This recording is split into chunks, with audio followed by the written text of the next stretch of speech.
Back in that bag again. Whoa, yeah. Hey. Back in that. Yeah. Hey everyone, welcome back to the Splash City Basketball Podcast. I'm your host, Steve Hartman. I'm excited to talk Timberwolves' big week and career year so far from Jaden McDaniels. We'll talk about Minnesota's exciting Big Ten opener for Niko Medved, and we'll also break down a little bit of the high school scene, including a couple games I witnessed firsthand at the Breakout Big Stage Classic in Hopkins, Minnesota. Lastly, I want to make sure that if you are enjoying the podcast, you share with your friends, like on Apple Podcasts, like on Spotify, leave us a review. I would love to hear back from anybody enjoying the podcast, or even frankly, what other things you want to talk about, because really this is a basketball podcast about all things relevant to people in the upper Midwest and Minnesota. So with that, let's get into it. All right, first thing I wanted to do tonight was talk a little bit about Jaden McDaniels and his career year that he's having. He's definitely worked on his game. He is becoming an all-around player, not just a defensive stalwart, but his efficiency on the offensive end has really made a lot of progress, I would say, in the last year or two. Specifically, it's noticeable when Anthony Edwards is out or off the court. Jaden has been able to elevate his game and become a primary scorer. You know, he and Julius Randle can handle the scoring when Ant is off the court, or if Julius is off the court and Ant and Jaden are on there, Jaden's the second option usually. So currently he's shooting 48.6% from three. He is averaging a career high in points per game, minutes per game, which tells me he's staying out of foul trouble, which is something he has struggled to do throughout his career. He is a career high in three-point percentage, currently third in the NBA in three-point percentage. I'm going to say that again. Jaden McDaniels is third in the NBA in three-point percentage. He's had the other years where he's been upper 30s, 39.8 as recent as 2022, 2023. But this year he is at 48.6%. The key here is that he is actually not taking the most threes he's ever taken. He is making by far the most threes he's ever made in a season. So he's on a great pace. The other thing is his free throw shooting. He's 86% from the free throw line. Just a phenomenal start in traditional metrics from Jaden. Now, other things, his rebounding is strong, though not a career high. He's at 4.7. His assists are at a career high level. Steals and blocks are both maintaining the excellency that he's set for himself. And there's different takes on the plus minus rating, but his, for what it's worth, is at a career high of 5.1 right now. His previous career high was 2.2. So sixth season for Jaden, really putting it all together right now. I think we've seen different moves, like he's got his little like rockabye jumper, pull-up jumper that he gets when he gets into the paint. He kind of can create some separation just from his length. He's knocking down his threes. And, when he's going and attacking the rim, he's pretty hard to stop because he's 6'9" and he's athletic. He's a wing player, but he's got crazy long arms. And so we're seeing some more finishes. I like that there's more attacking from him, especially when he's in the corner. He's not just standing. And he's really just, I think, kind of spearheading this latest push from the Wolves these last 5 games. The other night he had a big night.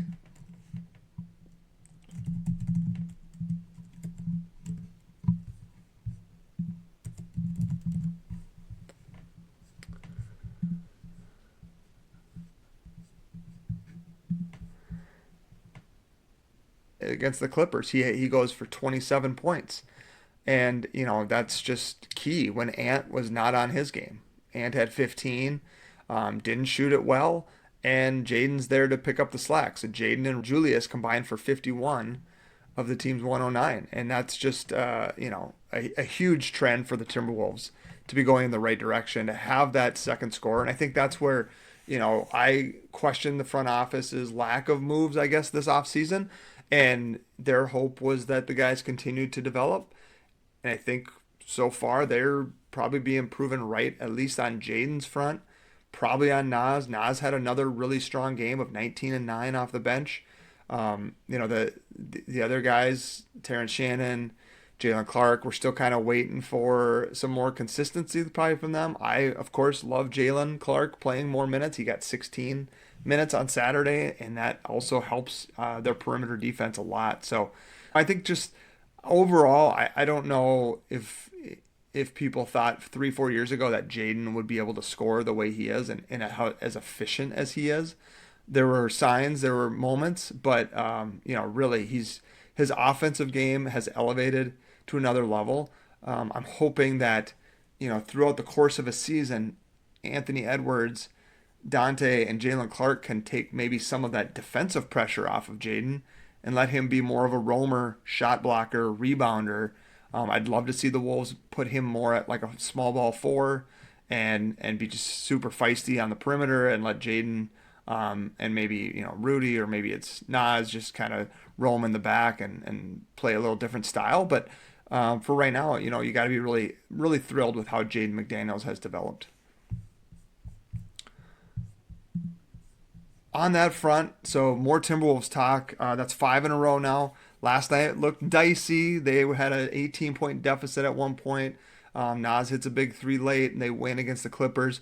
They handle business down in New Orleans. And 2 of these last 3 games, Ant hasn't had great games, and so they're finding other ways to win, albeit against not great teams. They do get an interesting game against the Suns tomorrow night. So we're recording this on Sunday. They'll play Monday night against the Suns. And as we all know, the Suns game was one that they coughed up 8 with like 50 seconds left, and they lose.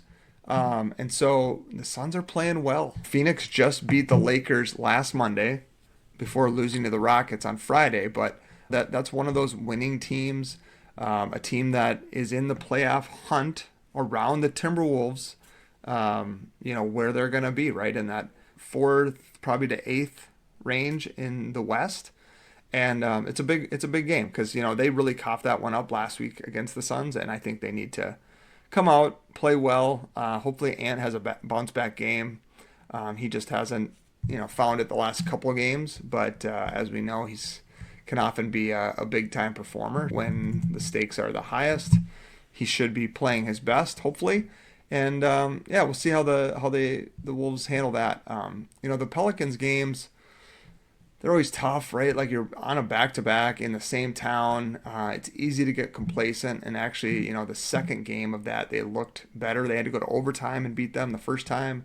The second game, they win by 9. It's a good sign for this team's maturity. In years past, they would lose one of those games. They would fall apart against a really bad team, like the Wizards or the Nets or somebody like that. We just have weird, bad performances. And so far this year, that hasn't really been the case outside of that loss to Phoenix. And I would say that loss to the Kings was really bad. Another lead late. So this week starts, they got the Suns on Monday. They got the Warriors on Friday. And then they get the Kings and Grizzlies. And after that, they go Thunder, Bucks. I think they got the Knicks in there. I think there might be a Nuggets game in there. So there's a tougher stretch coming up here.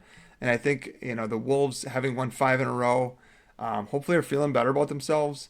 And they're currently in 6th in the West. However, they're only a game and a half out of 2nd in the West. So the West, as we all kind of knew, is going to be really tight. It's going to be really closely contested outside of OKC, who's on another level. But between Houston, LA, Denver, Minnesota, there's a lot of jockeying that's going to be happening. And so it's only December, but these games are important. So that's why I think winning those games against New Orleans in overtime the other night, winning that game against the Clippers the other night, even though if it's ugly, even if it's not the prettiest win, you're getting it done. And that's the most important thing for this team's development and this team's playoff component. As good as that felt a couple years ago to go to Denver and win a 7-game series without home court, I don't think you want to do that with this year's Denver team. Even Houston, it would be nice to get a home playoff series in that first round. So, it could be the Lakers as well. Lakers at full strength, little bit tough, right? Warriors last year, we got lucky. They didn't have Steph. And that's another team that's going to be in the mix. So I think these games this week in December, they're important, even if they're not the most marquee matchups. They're not playing Denver. They've only played OKC once. So beating these other teams is crucial at this point to set yourself up for April, right? To not cough that one up. You don't. I even, as soon as they lost that Phoenix game and then that next game they lost the Kings game, I'm thinking they better hope this doesn't like really impact something in the playoff seedings.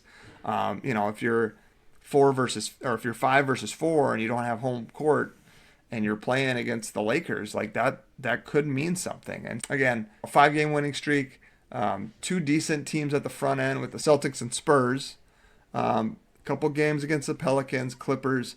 Now in the next, 6-7 games, pardon my middle school lingo there, but the next few games, the next couple weeks are going to be important for the Timberwolves.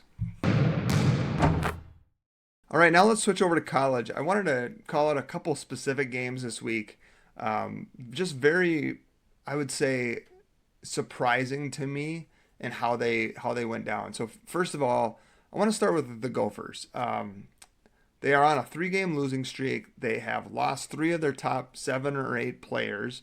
Chauncey Willis out for the year. Robert Vaihola hasn't been available for the last 4 games. BJ Omot still hasn't made an appearance since early scrimmages before the real season started. And, just things weren't trending right. People were starting to kind of feel like this is Ben Johnson era all over again, and this isn't looking good. And, we thought the first year would maybe be a little bit better than the last couple. Indiana's number 22 in the country. They haven't lost. Their new coach, Darren DeVries, and his son Tucker look phenomenal. They come into the barn, and what happens? Opposite of what everyone thinks. Gophers are 10.5-point underdogs, and they pull a 9-point win out of their hat. First of all, I know a lot of people were praising Grayson Grove's effort. He played really hard in his 7 or 8 minutes, right? Not a lot of time. Did some good things. Also can't make a free throw. Pretty, I would say, ineffective on the offensive end. But, as Niko said in postgame, winning plays, right? Like, I think when Tucker DeVries went in for that fast break dunk, the momentum had started to swing to Indiana. I think they were up 5. This would have went to 7. Grove, full out sprint, makes a play, blocks the shot, comes down, gets fouled, doesn't make the free throws. But those are like those, as a coach, as a fan, those are plays you remember because they changed the game. So that was one thing in that game. I think Cade Tyson, the more I watch him, the more I'm impressed. Like even when he's not scoring a ton, he doesn't force shots like some scorers want to do. He moves the ball. He makes cuts. So if someone's taking away jumpers, he can get to the basket. He makes free throws. He gets to the line a ton. Just really impressed overall with his game. And then, the other thing that I really was impressed with was I think Isaac Asama almost looked more comfortable this game being the primary ball handler than he did the game Willis went out, or even a couple of those games. I think Santa Clara was full court pressing. Maybe that was part of it, like just not having a lot of experience. But he looked so much more comfortable in that Indiana game. And, with his shot, he's going to fill the stat sheet, assists, rebounds, he steals, he does a lot of really good things as well. Also a guy who can make his free throws, so that's huge. Langston Reynolds is super fun to watch, like just a non-traditional guard in the sense that most of his shots are coming at the rim. Robbie Hummel even called it out on the broadcast about like, why are guys closing out hard on him? He is driving it 95% of the time. If he wants to shoot a 3, you let him. So just kind of maybe some inexperience on Indiana's part, or just missing the scouting report a little bit on him. But and then lastly, I know Niko talked about it a lot, but he brought Jalen Crocker Johnson from Colorado State with him, and his shooting hasn't been great early in the year. He got in foul trouble in that first half, just didn't ever find a rhythm. But man, down that stretch they needed him, he came through, and that was just a great all-around team win. Like Bobby Durkin hadn't been shooting well. So just an all-around nice win for the Gophers. Now they go to Purdue, who's real angry after what I would say was the biggest shocker of maybe the season. I know Iowa State's really good. Obviously, I picked them to be top 3 in the Big 12. I think Iowa State is phenomenal. I wasn't going to be surprised if they won, but how they won, just absolutely blowing Purdue out. They win by 23 at Mackey Arena. That means my top 10 is going to change big time this week. I had Purdue at the top most of the year. I had Iowa State sneaking in there this week. I think I had them at number 8.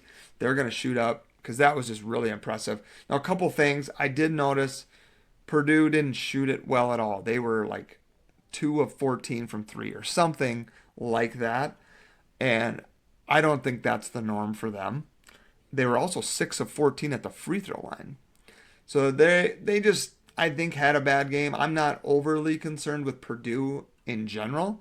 They have some, a few things to work out. Like, they're not perfect by any means.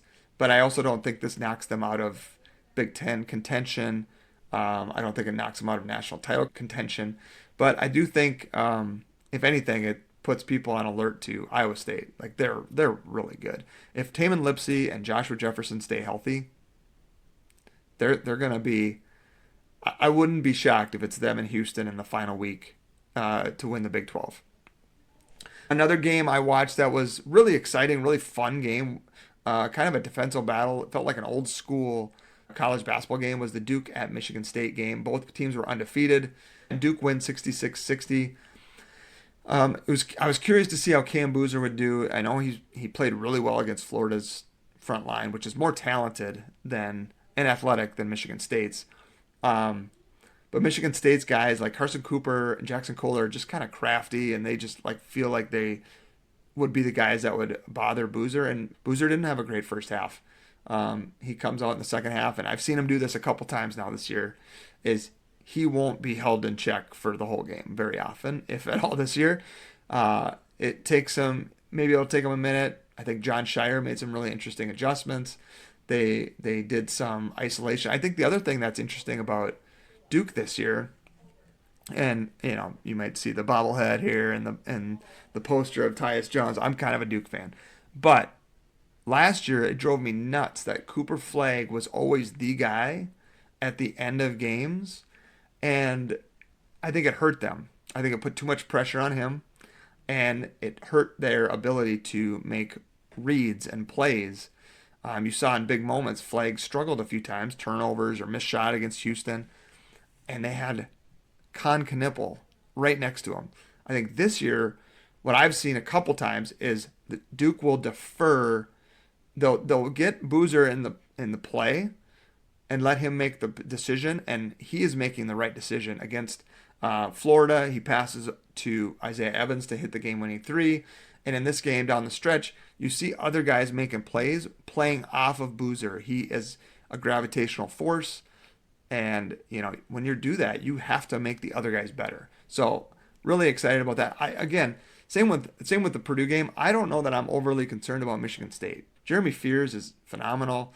Their guys they brought in from the transfer portal are playing well. So they got guys making shots.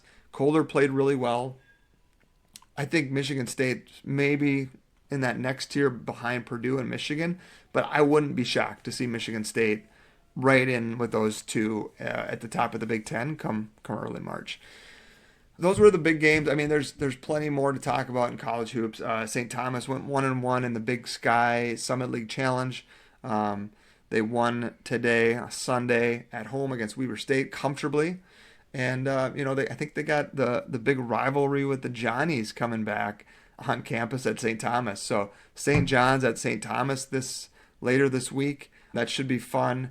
Just a side note, if you're not a big college fan, this is a year somewhat unique. I heard Matt Norlander on the Eye on College Basketball podcast talking about this. And essentially, like, there's been more ranked versus ranked games in college basketball already this year than there ever has been in a total season. I'm talking about non-conference matchups. It's wild, and it's really fun. It's making these players more marquee. household names. So you're not hearing about Boozer for the first time in March. You're hearing his name and Mikel Brown from Louisville and like some of these freshmen, AJ DeBanza, they're playing marquee games in November and December. And so it's really making for a fun start to the year. A lot of big matchups, a lot of opportunities. The one downside, some of the mid-majors aren't getting as many opportunities against the power conference teams, which, is unfortunate for them. But it's been a really fun start to the year for college basketball. All right, just a couple thoughts on the Breakdown Big Stage Classic held at Hopkins High School over the weekend. They had games from, I think, 10 a.m. all the way starting at 7:30. They finished with Tartan versus Hopkins. Tartan wins that one in a game that was called with about 9.5 minutes to go. Unfortunate. I think there were some fights in the stands and things going on, which is too bad because that was a good basketball game. Those are two very evenly matched teams. Tons of quickness and athleticism and scoring. Really fun guards in that game. The Titans are sometimes they get lost, I guess, in the east side. You got Cretin-Derham Hall, you got East Ridge. Tartan's always in that mix, and I think this might be one of those years where they're a little bit they're ready. They're ready to make a jump to the state tournament, make some noise in the state tournament if they get there. The game before that was De La Salle and Maple Grove. A lot of big time stars on the Maple Grove side. Max Iversen, who I knew the name sounded familiar. I couldn't place it. He was at Delano. So I first saw him as a freshman playing at Delano, starting, looking completely comfortable, which was impressive. And Delano goes into Orono in a section title game and almost knocks him off. And Iversen's starting and playing probably 30 plus minutes in that game. So I kind of had forgotten that that's who that was. Anyway, he's at Maple Grove now. He's going to NDSU next year. Just lights it up, has a huge game. Maple Grove kind of runs away from De La Salle. De La Salle's good, they're balanced, but that Maple Grove team with Iversen, and then they got Babacar Ann, who's got offers from a lot of high major programs. So he's a junior. So that Maple Grove squad is pretty good. And then they also got the big guy down low. So that was tough for De La Salle. Maple Grove wins that one easily. I actually saw Richfield for the first time this year, and I really wanted to see them because I've seen some of the scores and just totally impressed with that outfit. Man, those kids play so hard. They're mostly juniors. They're kind of led by, I would say, like Drake Collins, 6'5", kind of a wing player, super athletic, finishes so well around the rim, blocking shots. But their guards up top, especially when that game started. So Richfield played Champlin Park, and Champlin Park has a strong history. They've had great players. I don't know what it was like 20-2 out of the gates. Richfield's press was swarming, and their rotations, their quickness was so impressive, man. They are so fun. If you get a chance to watch Richfield this year, I highly recommend it. They've already beaten Benilde St. Margaret's. They beat Champlin by 25 or something the other night. And what I really enjoyed, and I do this as a former coach, what I will do is I will a lot of times spend time watching the coaches as much as the game. And I love the way Richfield's coach, and I'm sorry, I don't have his name. I should have checked it before I started recording this, but there was no let up. The attention to detail, the discipline, you can see how he coaches that team. I even told my boy, and I went with a friend and his kid, but every guy comes off the bench, they got to shake everyone's hand all the way down the line, and I like little things like that I think are important. And if somebody's not playing up to expectations, he had no problem sitting people. So I just think there's a level of intensity and discipline, focus on that Richfield team that is really fun to watch. They are super talented, but that's not, that doesn't always get you the farthest. Like we've seen teams get knocked off. So anyway, long story short, Richfield super impressive. They smoked Champlin Park. And before that, we saw Orono play. I try to see Orono every year. Barry Woller's, got a great program. They've been great for a long time, but they lost Brady Woolley and they lost Nolan Groves. So they don't have quite the star power. They don't have quite the high-end talent that they've had in the past. They beat Breck fairly easily as well. They're solid. That's the best way I would say is like Orono looks They look like they're not going to probably beat themselves a lot. That's kind of the way they always play. They play, they're very unselfish. I feel like maybe they're a little bit, they're going to be a little bit behind where they were last year. But that was a fun game too. I just really enjoy getting out and watching prep basketball, high school basketball, and seeing how guys coach and seeing how kids react to situations. And you hear about teams, and you want to go watch them because that's it's some of the cheapest entertainment you can find nowadays. Speaking of that, so next weekend Breakdown has another tournament. This time it's at Edina. The key matchup there is going to be Wayzata and Cretin-Durham Hall, which if you follow this podcast or read anything about high school hoops, there's some big talent in that game too. You got JoJo Mitchell going to St. Thomas next year. You got Ty Schlegel, Cretin-Durham Hall. He's a junior. He'll be going to Nebraska eventually, or at least he's committed to Nebraska. And then on the Wayzata side, you got Nolan Anderson committed to Minnesota. You got Christian Wiggins committed to Iowa State. So that's going to be a great game. So that's the Breakdown Tip-Off Classic. You got Hopkins, Totino Grace, another great game there. Eastridge and Maple Grove, so another couple of high D1, high major recruits in that game.